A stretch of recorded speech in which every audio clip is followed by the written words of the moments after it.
So good morning, students. Today I'm going to start with the next we can say the kingdom, that is the plant kingdom in detail. So the topic of discussion today is the plant kingdom. So as we talk about the plant kingdom, the pictures which come to our mind as we say the plant, we think about a green body, right? Chlorophyll bearing pigment bodies which are having chlorophyll, and they undergo the process of photosynthesis. This kind of a picture appear in our mind. But under plant kingdom there are the diversity is so rich. The number of plants we are having is so diverse that we need even the plants to categorize in different classes, right? So the plant kingdom is first we will start with the general characteristics of all the plants, the characteristics which they show. So the general characteristics of the plant kingdom. To start with the general characteristics, first very point is we know that the green plants are photosynthetic. So the first point is the green plants are photosynthetic, right? Second is they are multicellular. So the second is multicellular. Third is they have the presence of a pigment called as chlorophyll, right? Chlorophyll is present, so that is why they are able to undergo a process of a photosynthesis. Fourth one is the cell wall is made up of cellulose, right? Fourth is the cell wall is made, again if your plant cell, they are having a cell wall and the cell wall is made up of a cellulose. Next is the plastids are present. So the plastids are present. There are different types of plastids like the chromoplast, chloroplast and the leucoplast. You have discussed in your lower classes that plastids can be divided into three types, right? The chloroplast is just a quick recap of what you have discussed. The chloroplast is the one which are green in color, right? Just because of the chlorophyll A. Next one is the chromoplast, right? So chromoplasts are colorful, right? They are not green. Green color is not going to be there in chromoplast, but apart from green, other colors are going to be present. So we can say that non-green, right? And third is the leucoplast. And these are the colorless plastids. So in plants we are having such kinds of plastids, three types of plastid. Again, cell wall is made up of a cellulose, and the last feature is that they are eukaryotic type of organisms, right? So these are the general features. So to start with, photosynthetic due to the presence of a chlorophyll, multicellular and eukaryotic organisms, cell wall, cellulose is present, plastids are present, three types of plastids are there. Again, the chloroplast providing the green color, and this chloroplast is the structure where the chlorophyll is present. And third one is the leucoplast, which are colorless plastids. And next and the last is the eukaryotic, as well as the cell wall is made up of a cellulose. So these were the general characteristics which the plants show. But when we study about plant kingdom as a whole, we will see that there is a differentiation. We have categorized different plants on the basis of certain characteristics into different classes. So the system of a classification is there. So to start with the system of a classification, so the system of a classification, let me first rub it. System of classification. System of classification. System of a classification means how the plants are now classified. Their classification is always very systematic.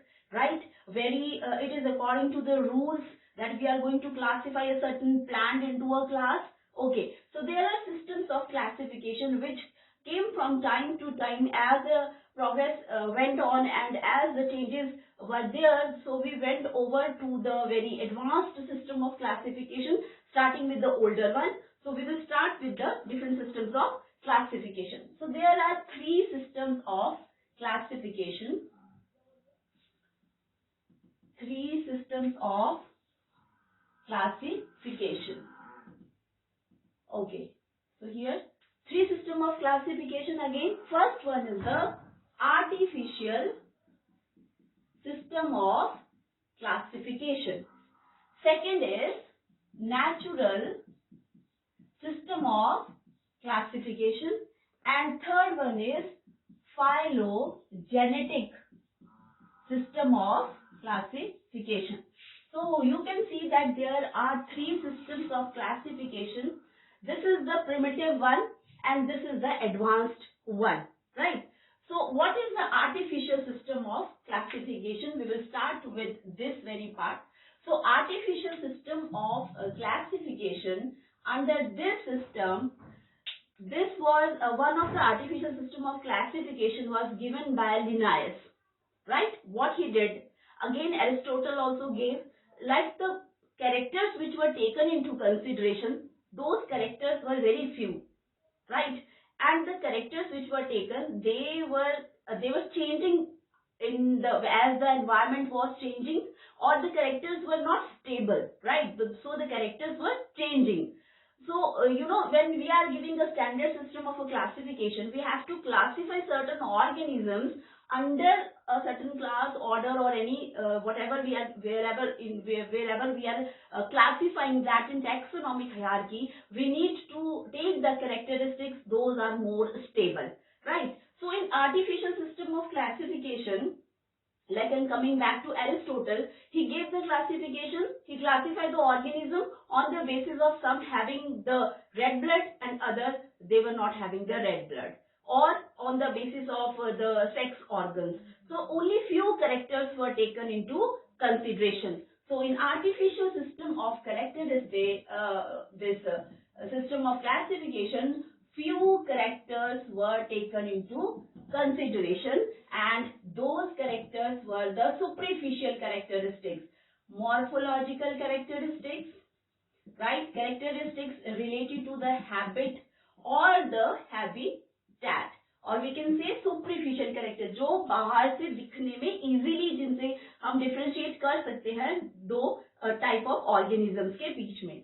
So few characters were taken. Again, those characters were like the morphological character, habit, and the habitats, right?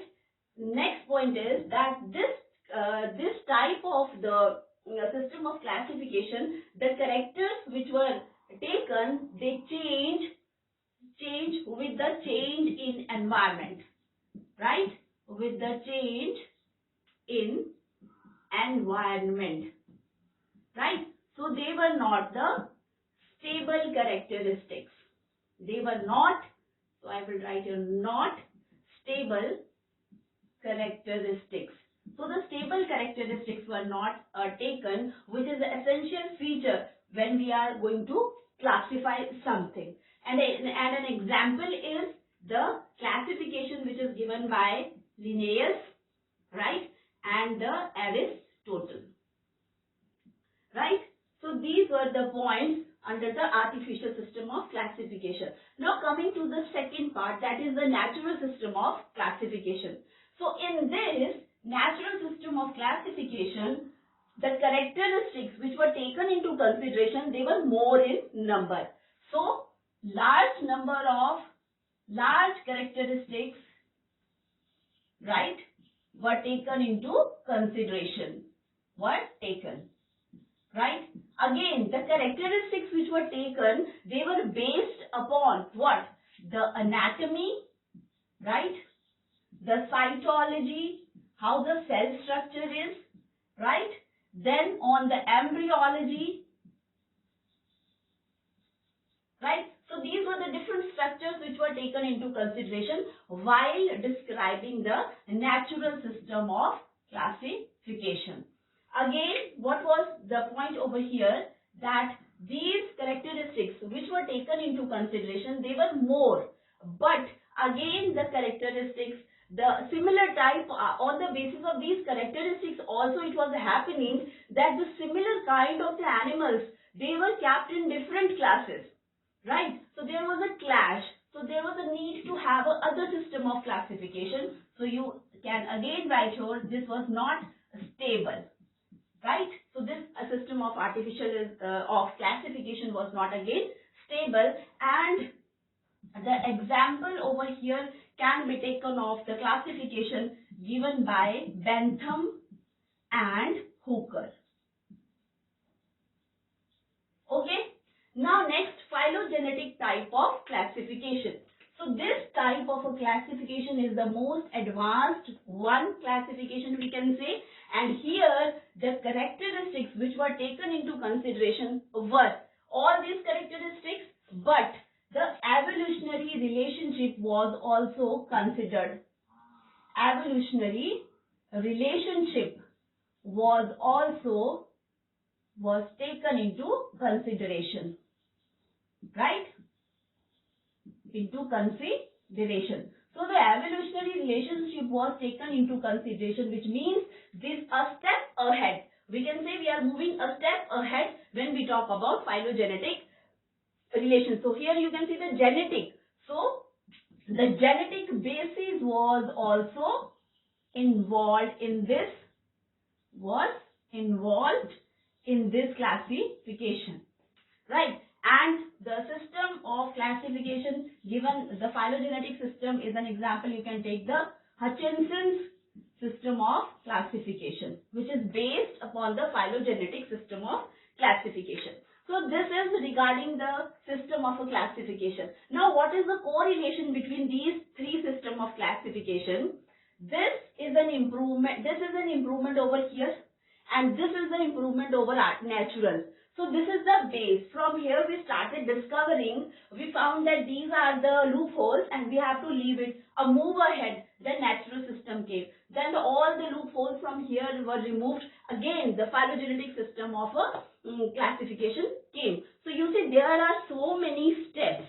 When we study about the plant kingdom, so a lot of work is done behind when we are getting the proper system of classification. Now, coming to phylogenetic system of classification, this system of classification is again divided into three main types, right? So first one is the phylogenetic system, first one is the numerical system of classification, means numerical taxonomy system of classification. Second one was the chemo, right? So chemo taxonomic system of classification, right? And third one was the cyto taxonomic, right? So first is the numerical based phylogenetic type of a system, and in this system, as the name itself is indicating, the numbers, the use of a number or a statistical analysis was used to see the similarities and the differences, primitive and advanced feature of any species with the known traits, right?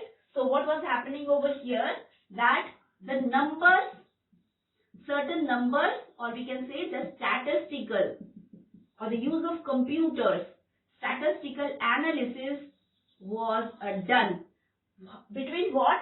Between the similarities and dissimilarities or we can say the primitive or advanced features,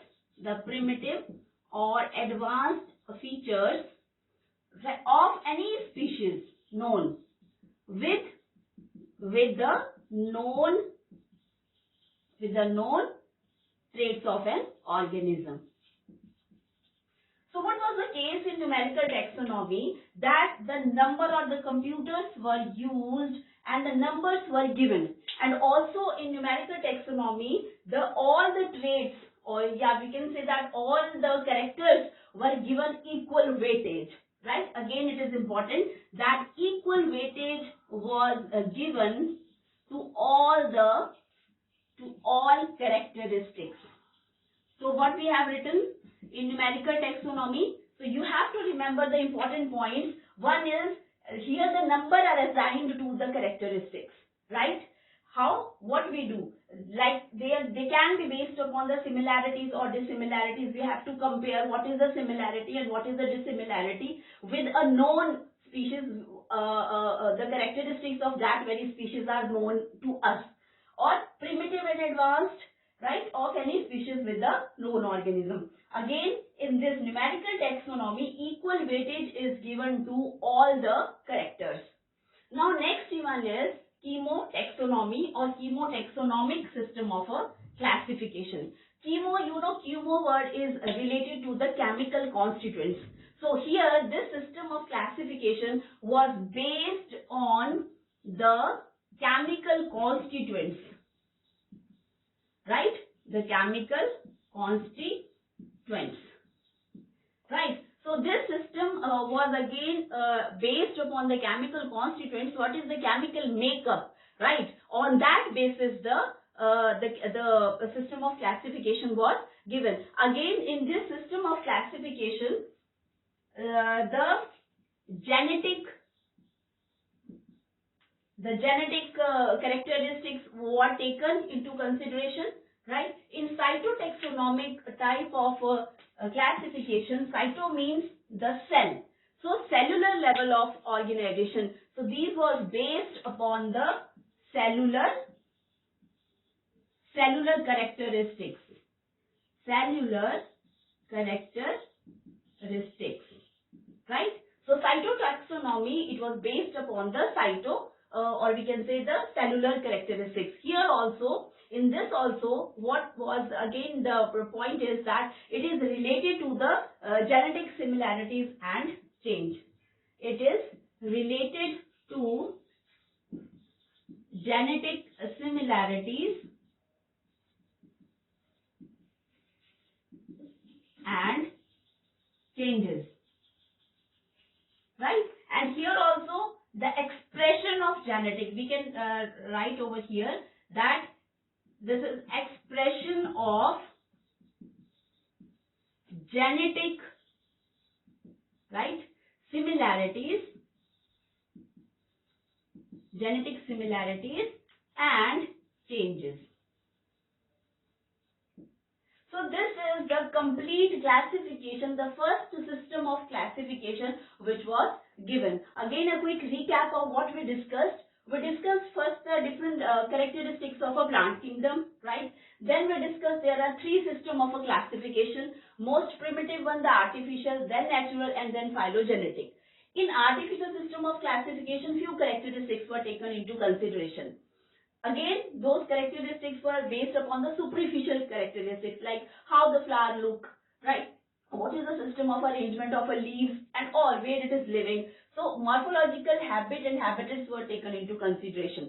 But these characteristics, what they change with the environment. As the environment changed, the characteristics were again changing. So these were not the stable characteristics. Then how come the classification can be stable? So this is the example of artificial system of classification is one given by Aristotle and the Linnaeus.